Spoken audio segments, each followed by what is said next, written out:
இயேசு கிறிஸ்துவில் பிரியமான உறவுகளே, இன்று நாம் சகாய தாயினுடைய நவநாளை சிறப்பித்துக் கொண்டிருக்கிறோம். அன்னையை பற்றிய புரிதல் நமக்கு தேவைப்படுகிறது. எனவே மரியா ஒரு புதிய ஏவாள் என்ற ஒரு தலைப்பின் கீழே நாம் பல செய்திகளை கேட்டிருக்கலாம். பழைய ஏற்பாட்டில் இருந்த ஏவாள் ஒரு மரத்திலிருந்த ஆப்பிளை உண்டதனால் நமக்கு சாவு உள்ளே வந்தது. புதிய ஏற்பாட்டில் இருக்கக்கூடிய ஏவாளாகிய மரியா தன்னுடைய மகன் சிலுவை மரத்தில் இருக்கக்கூடிய அந்த கனியை பார்ப்பதன் மூலம் நமக்கு பாவம் போகிறது, நம்முடைய உள்ளம் பரிசுத்தமாகிறது. இரண்டும் மரம்தான், ஆனால் அதில் இருக்கக்கூடிய கனியினுடைய தரம் வேறு வேறு என்பதை பிரித்து காட்டியவர்கள் இந்த புதிய ஏவாளாக நாம் பார்க்கப்படுகிறோம். எனவே அன்னை மரியாள் மீது அளவு கடந்த அன்பு வைத்திருக்கக்கூடிய நாம் அவனுடைய விழுமியங்களை பின்பற்ற ஏனோ தவறி கொண்டு செல்கிறோம் என்பதுதான் உண்மை. இந்த உலகத்திலேயே விலை உயர்ந்த செல்போனுடைய கம்பெனி என்ன கம்பெனி? ஐபோனு தான். என்ன கம்பெனி? ஆப்பிள். ஆப்பிள்னு ஒரு கம்பெனி. பாத்தீங்களா? பாவத்துக்கு பூராமே ஆப்பிள் தான். திருவிழியத்தில் சொல்லியிருக்கு, நான் சொல்லல. அதான் ஏவாள் எந்த கனியை சாப்பிட்டால் இன்னைக்கு நம்ம கையிலையும் விலை உயர்ந்த ஒரு ஆப்பிள் ஒன்று சுத்திக்கிட்டு இருக்கோம். அப்ப அது என்னது? இன்னொரு போன் ஒன்று இருக்கு. பெலிஸ்தீர்கள் 10,000 பேரை செத்து போன கழுதினுடைய தாடையிலிருந்து ஒருத்தர் அடிச்சு கொண்டார். யாரு? சாம்சங். போன் பேர் என்ன? சாம்சங். அவ்வளவுதான். கடவுளுடைய அருளை இழப்பதற்கு இதுவும் ஒரு வழியாக இருக்கு. தொடக்கத்தில் இறைவன் மீது பக்தி போல காட்டக்கூடியது போக போக மங்கி போய் இறைவனிடமிருந்து பிரிக்கக்கூடியதாக மாற்றப்படுகிறது. ஏனோ ஆப்பிளா இருந்தாலும் சரி, சாம்சங்கா இருந்தாலும் சரி, ரெண்டு போனுக்கும் பேர் வந்தது ஏதோ நம்ம திருவிழியத்திலிருந்து கூட எடுத்துக்கலாம்ங்கிறது தான் என்னுடைய ஒரு பழமொழியாக இருக்குது. பார்த்துக்கொள்ளும். இப்ப அன்னை மரியாளை நாம் பல்வேறு பெயர்கள் கொண்டு அழைத்து கொண்டிருக்கிறோம். அன்னைக்கு ஒருத்தவங்கெல்லாம் ஒரு பிற மதத்து சகோதரி என்கிட்ட கேட்கும்போது, அன்னை ஆரோக்கிய மாதாவும் சகாய மாதாவும் அக்கா தங்கச்சியா ஃபாதர்? அது எப்படி ஃபாதர் அப்படின்னாங்க. அப்புறம் அங்கே ஒரு மாதா ஊதா கலர் முக்காடு போட்டிருக்காங்களே, அவங்க யார் ஃபாதர்? அவங்களுடைய தங்கச்சியா அப்படின்னு கேட்டாங்க. அப்ப இப்படிப்பட்ட இந்த சூழ்நிலையில் நாம் எப்படி அன்னையை புரிந்திருக்கிறோம் என்று சொல்ல வேண்டும். அவர்கள் ஆர்வமாக கேட்டாங்க, அவங்களுக்கு விளக்கம் கொடுத்தேன், அது வேற. இப்ப நமக்கு ஒரு கற்பனை கதையின் மூலமாக சொல்லப்படுகிறது. ஆரோக்கிய மாதா பக்தர்கள் என ஒரு கூட்டம் இருப்பார்கள், சகாய மாதாவுக்கு பக்தர்கள் என ஒரு கூட்டம் இருப்பார்கள். ஆனால் இவர்கள் இருவரும் சுட்டி காட்டக்கூடிய ஒருவரை நாம் மறந்துவிடக்கூடிய சூழ்நிலையில் தள்ளப்பட்டு விட்டோம். இப்போ உங்களுடைய கதாபாத்திரத்துக்கே நான் வருகிறேன். ஆரோக்கிய மாதாவும் சகாய மாதாவும் சந்திச்சுக்கிட்டாங்களாம். அப்ப சகாய மாதா கேட்டாங்களாம், என்ன ஆரோக்கியம், எப்படி இருக்க, நல்லா இருக்கியா அப்படின்னு கேட்டாங்களாம். அப்ப ஆரோக்கிய மாதா சொன்னாலும், எங்க நல்லா இருக்கிறது, கண்ட கர்மத்தை மாட்டி விட்டுறாங்க, கழுத்துல இவ்வளவு பெரிய வெயிட்டா இருக்கு, சேலைய பாரு, ஒன்னும் முடியல, என்னால என்ன பண்றதுனே தெரியாம உட்கார்ந்து இருக்கிறேன் அப்படி சொல்லி ஆரோக்கிய மாதா சொன்னாங்க. அப்ப சகாய மாதா பார்த்து ஆரோக்கிய மாதா கேட்டாங்களாம், நீ எப்படி இருக்கிற சகாயம், நீ சொல்லு அப்படின்னு. எனக்கு என்ன,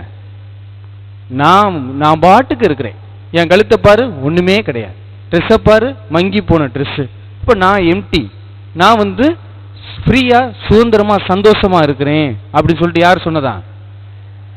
இருவரும் சேர்ந்து நம்மை பார்த்து சொன்னார்களாம், அன்னை மரியாளாகிய நான் உடலோடும் ஆன்மாவோடும் விண்ணுலகிற்கு எடுத்துக்கொள்ளப்பட்டேன், மாறாக ஒட்டியானத்தோடும் தங்க செயினோடும் நான் எடுத்துக்கொள்ளப்படவில்லை என்பதை புரிந்து கொள்ளுங்கள் என்று நமக்கு சுட்டி காட்டுகிறார்கள். எனவே அன்னை மரியாள் நமக்கு சுட்டி காட்டக்கூடிய ஒன்றே ஒன்று, நீங்கள் என்னை வணங்குகிறீர்கள், ஆனால் நாங்கள் எடுத்து கூறிய இயேசு கிறிஸ்துவின் விழுமியங்களை விட்டு விடுகிறீர்கள். நீங்கள் வெறும் கூடை கட்டிப்பிடித்துக் கொள்கிறீர்கள், அந்த கூட்டில் இருக்கக்கூடிய அந்த விழுமியங்களை தூக்கி எறிந்து விடுகிறீர்கள் என்று அன்னை மரியாள் நம்மை பார்த்து சொன்னார்களாம். இது ஒரு கற்பனை கதைதான். ஆனால் நாம் சுட்டி பார்க்கும் போது இது ஏதோ நமக்கு உணர்த்தக்கூடிய ஒன்றாக இருக்கிறது. அன்னை மரியாள் ஒருபோதுமே அந்த திராட்சை ரசத்தை மாற்றும் போது கூட இவர் உங்களுக்கு சொல்வதை செய்யுங்கள் என்றுதான் சொல்லி முடித்திருப்பார். நான் உங்களுக்கு சொல்வதை செய்யுங்கள் என்று முடிக்கவில்லை. அதனால தான் அப்ப திராட்சை ரசம் என்பது எதை குறிக்கிறது? திராட்சை ரசம் என்பது எதை குறிக்கிறது என்றால், யூதர்களை பொறுத்தவரையிலும் மகிழ்ச்சி, அந்த மகிழ்ச்சியை பரிமாறக்கூடிய ஒன்றுதான் திராட்சை ரசம். கானாவூர் திருமணத்திலே அன்னை மரியாள் இயேசுவிடம் சுட்டி காட்டியது, மகனே, இந்த இல்லத்தில் மகிழ்ச்சி தீர்ந்து விட்டது, எனவே மகிழ்ச்சியை கொடு என்பதுதான் அதனுடைய சுட்டி காட்டுது. எனவே என்னை தேடி வேளாங்கண்ணிக்கும் வாடிப்பட்டிக்கும் வரக்கூடிய இவர்களுடைய குடும்பத்தில் மகிழ்ச்சி இல்லை, ரசம் தீர்ந்து விட்டது, ரசத்தை கொடு, மகிழ்ச்சியை கொடு என்று பரிந்து பேசக்கூடிய ஒரு தாயாக இருக்கக்கூடியவர் தான் நம் அன்னை மரியாளாக இருக்கப்படும். எனவே அந்த கானாவூர் திருமணத்திலே மகிழ்ச்சி தீர்ந்து விட்டது, எனவே இவர் உங்களுக்கு சொல்வதையெல்லாம் செய்யுங்கள் என்று அங்கிருந்த அடிமைகளை பார்த்து சொல்லுகிறார். அடிமைகள் அங்கே வெறுமையாக இருந்த ஜாடிகளிலே நீர் நிரப்புகிறார்கள். வெறுமையான தண்ணீர் திராட்சை ரசமாக மாறுகிறது. கவலைப்பட்ட அந்த இல்லம் மகிழ்ச்சியான ஒரு இல்லமாக மாற்றம் அடைவதைத்தான் நாம் பார்க்கிறோம். எதற்கு நான் அன்னை மரியாளிடம் என்ன பரிந்துரைக்க வேண்டும் என்றால் இதற்குத்தான் பரிந்துரைக்க நாம் சொல்லுகிறோம். அன்னை மரியாளே, எங்களுடைய இல்லத்திலும் எங்களுடைய உள்ளத்திலும் மகிழ்ச்சி இல்லை, துன்பம்தான் குடிகொண்டிருக்கிறது. அது தேன்கூடு போல அல்ல, இது செங்குலவி மாறி கூடு கட்டி எங்களை போட்டு வாட்டி வதைக்குது. தயவு செய்து எங்களுக்காக பரிந்து பேசுங்கள் என்பதுதான் அதனுடைய முக்கிய தாரக அம்சத்தோடு தான் நாம் அன்னை மரியாளை அண்டிக் கொண்டிருக்கிறோம் என்பதை சுட்டி காட்டப்படுகிறது. இரண்டாவதாக, அன்னை மரியாள் அந்த கானாவூர் திருமணத்திலே யாரும் போய் அன்னை மரியாவிடம் சொல்லவில்லை. இரண்டாவது பார்த்தீர்கள் என்றால் அன்னை மரியாள் அந்த நேரத்தில் விதவையாக இருந்தார். எனவே முக்கியத்துவம் கொடுத்திருக்கிறார்கள் அவருக்கு. அந்த காலத்திலே ஒரு திருமணத்திற்கு அவ்வளவு எளிதாக அழைக்க மாட்டார்கள். ஆனால் அழைத்திருக்கிறார்கள் என்றால் அதையும் தாண்டி அந்த ஆண்டவருடைய பிரசன்னம் அங்கு வேலை செய்தது. இன்று நம்முடைய இல்லத்தில் எந்த நல்ல காரியம் நடப்பதாக இருந்தாலும் உங்கள் மனசை தொட்டு சொல்லுங்க, நான் முதலில் ஜெபம் செய்த பிறகுதான் அடுத்தே நாங்க பொண்ணு பார்க்கவோ மாப்பிள்ளை பார்க்கவோ போவோம் சொல்லுங்க. சொல்ல மாட்டோம். ஜெபம் செய்வோம், ஏதோ 1-2 பேர் செய்வோம், அவ்வளவுதான். அடுத்த பிறகு நான் இன்னொன்னு சொல்லிக்கிறேன். நான் இருந்த பங்குல கர்ப்பிணி தாய் ஒருத்தவங்க இருந்தாங்க. அவங்க என்ன ஆகி போச்சு அப்படின்னா சொல்லிட்டாங்க. மருத்துவர் சொல்றாரு, இது எப்படியும் ஒன்று குழந்தை பிழைக்கும், இல்லை தாய் பிழைக்கும், இல்லை 2 பேரும் பிழைச்சாங்கன்னா அது கடவுளுடைய அற்புதம் தான் சொன்னாங்க. உடனே அவர்கள் துணிகள் எல்லாம் எடுத்துட்டு அந்த அம்மா மகளை மருத்துவமனை கூட்டிட்டு போகும்போது அங்கே வெளியில உட்கார்ந்து அவர்கள் செய்யக்கூடிய அந்த குடும்பமே என்ன செய்தார்கள் என்றால் கூட்டு ஜெபமாலை செய்தார்கள். துயர்நிலை மறை உண்மைகளை சொல்லி அவர்கள் செபித்துக் கொண்டே இருக்கிறார்கள். செபித்துக் கொண்டே இருக்கும்போது அந்த ஜெபமாலை உருட்டி ஜெபித்துக் கொண்டே இருக்கும்போது அந்த மருத்துவர் வருகிறார். 2 பேரும் பிழைத்துக் கொண்டார்கள், ஒன்றும் கவலை வேண்டாம், எல்லாம் கடவுளுடைய சித்தம் என்று சொல்லி முடித்தார்கள்.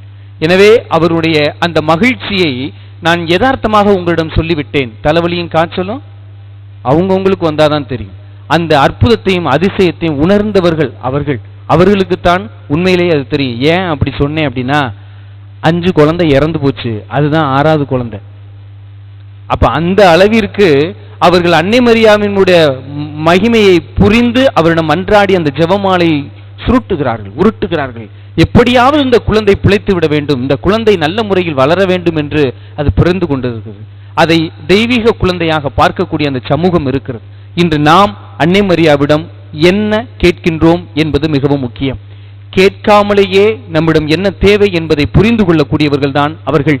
நாம் சொல்லாமலேயே நமக்கு என்ன தேவை என்பதை அறிந்து கொள்ளக்கூடியவர்கள் தான் அவர்கள்.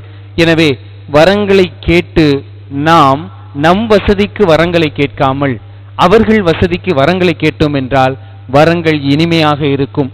நம் வசதிக்கு வரங்களை கேட்டோம் என்றால் அது நமக்கு முள்ளாக இருந்து குத்தி கொண்டேதான் இருக்கும் என்பதை உங்களுக்கு நான் சுட்டிக்காட்ட விரும்புகிறேன். எனவே அன்னை மரியாள் ஒரு புதிய ஏவாளாக இருந்து நமக்கு ஒரு மரத்தினுடைய கனியை கொடுத்திருக்கிறார். ஏதோ தொடக்கத்தில் ஆப்பிள் கம்பெனியும் அடுத்து சாம்சங் கம்பெனியும் வந்தது. இன்று நம்முடைய கரங்களிலும் அப்படிப்பட்ட ஒரு ஆப்பிளும் சாம்சங்கும் வந்துதான் நம்மளையும் பிரித்து கொண்டிருக்கிறது என்பதை நாம் உணர்ந்து கொள்ள கடமைப்பட்டு இருக்கிறோம். இப்ப ஆண்டவர் இயேசு கிறிஸ்து நற்செய்தியில பணி செய்வதற்காக அனுப்புகிறார்.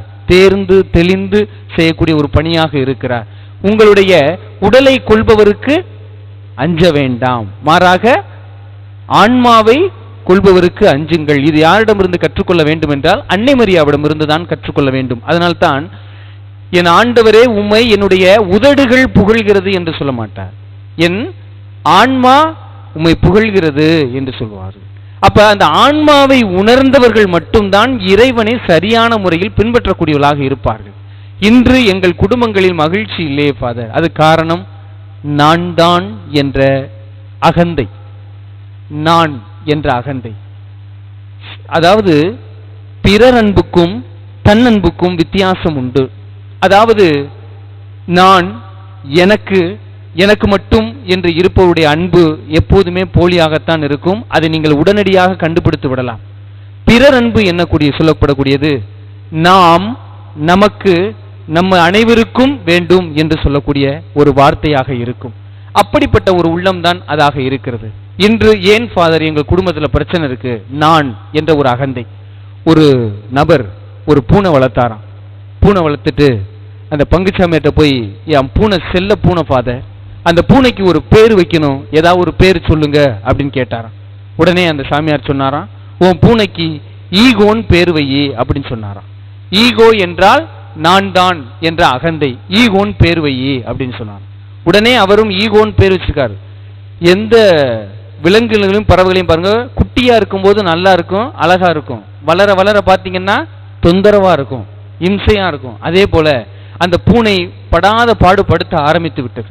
உடனடியாக மீண்டும் பங்கு தந்தை அணுகி, ஃபாதர் அநியாயம் பண்ணுது அந்த பூனை, ஒன்றும் பண்ண முடியல, என்ன பண்ண அப்படின்னு, கொண்டு போய் அப்படியே மாட்டுத்தாவணில் விட்டுட்டு வா அப்படின்னு சொல்றார்.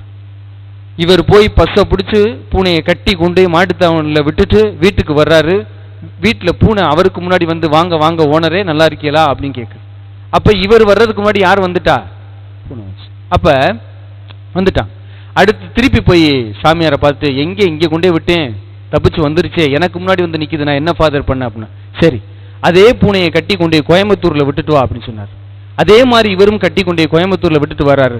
அதே போல வீட்டிற்கு வருகிறார். பூனை அவருக்கு முன்பாக வந்து, ஏன் இவ்வளவு லேட்டு, வேமா வாங்க அப்படின்னு சொல்லி பூனை இவரை வரவேற்கக்கூடிய ஒரு சூழ்நிலை. மனம் நொந்து போன அவ ஃபாதர்கிட்ட போய், என்னால முடியல, வேற ஏதாவது வழி சொல்லுங்க அப்படின்னு சொல்லும் போது அவர் சொன்னார், நேர கொண்டு போய் ஏதாவது ஒரு காட்டுல, தூரமா ஒரு காட்டுல விட்டுட்டு வாங்க அப்படின்னு சொன்னோன்னே இவர் அந்த பூனையை கட்டி காட்டுக்கு கொண்டுட்டு போயிட்டார். கொண்டுட்டு போய் பூனையை திறந்து விட்டாரு. பூனை நிக்குது அப்படியே. இவருக்கு பின்னாடி வர்றதுக்கு வழி மறந்து போச்சு. அப்ப எங்கிட்டு போறதுன்னு தெரியாம பார்த்துக்கிட்டே நிக்கிறார். அப்ப பூனை பார்த்து சொன்னுச்சான், ஃபாலோ மீ, ஃபாலோ மீ, என்னைய பின்னாடி வா அப்படின்னு சொன்னான். இது என்னன்னா, நான் என்ற அந்த அகந்தையை நீங்கள் வளர விட்டீர்கள் என்றால் நீங்களே விட வேண்டும் என்று நினைத்தாலும் விட முடியாது. நீங்களே எங்கேயாவது கொண்டு அதை கட்டி போடணும், ஃபாதர் என்னால முடியல, என்னால அந்த பொறாமை கண்ணோடு பார்க்கிறேன், பொய் பேசுறேன், ஆனா பேசக்கூடாதுன்னு தான் நினைக்கிறேன், ஆனா பேசுறேன், பிறரை பற்றி குறை சொல்லக்கூடாதுன்னு தான் நினைக்கிறேன், ஆனா சொல்லிக்கிட்டே இருக்கிறேன், பிறரை அடிக்க கூடாதுன்னு நினைக்கிறேன், ஆனா அடிச்சுக்கிட்டே தான் இருக்கிறேன், ஏதாவது குழம்புல உப்பு போடக்கூடாதுன்னு தான் நினைக்கிறேன், ஆனா அள்ளி கொட்டிடுறேன். எல்லா பிரச்சனையும் இந்த நான் என்ற அந்த பிரச்சனை. இந்த நான் என்பதை நீங்கள் வளர விட்டீர்கள் என்றால் அது உங்களை விட்டு எங்கும் பிரிந்து செல்லாது, அது உங்க கூடயே தான் வந்து கொண்டிருக்கும். அன்னை மரியாதை போல நாம் என்று பயன்படுத்தினோம் என்றால் தன்னுடைய ஒரே மகனை நமக்காக கொடுத்த அந்த தாயை நாம் பார்க்க வேண்டும். எனவே நாம் நல்லா இருக்க வேண்டும் என்று செயல்பட்டவர் அன்னை மரியாள். அதனால்தான் அவரை நாம் இன்று வரையிலும் வணங்கி கொண்டிருக்கிறோம், இனிமேலும் வணங்கி கொண்டிருப்போம் என்பது உண்மை. நான் என்ற ஒரு அகந்தையில் வாழ்ந்த யூதாசை போல நாம் இருக்கக்கூடாது என்பதை சுட்டிக்காட்டி விட்டார்கள். எனவே அன்பிற்கு இனிய உறவுகளே, நான் என்பதை அழித்து நாம் என்று வாழும்போதுதான் அங்கு அமைதி இருக்கும், பொறுமை இருக்கும், பண்பு இருக்கும், பகிர்வு இருக்கும் என்பதை நாம் சுட்டிக்காட்டி வாழ வேண்டும். எனவே நாம் என்று வாழ இந்த தெய்வீக திருப்பலிலே பக்தியோடு மன்றாடுவோம். ஆமென்.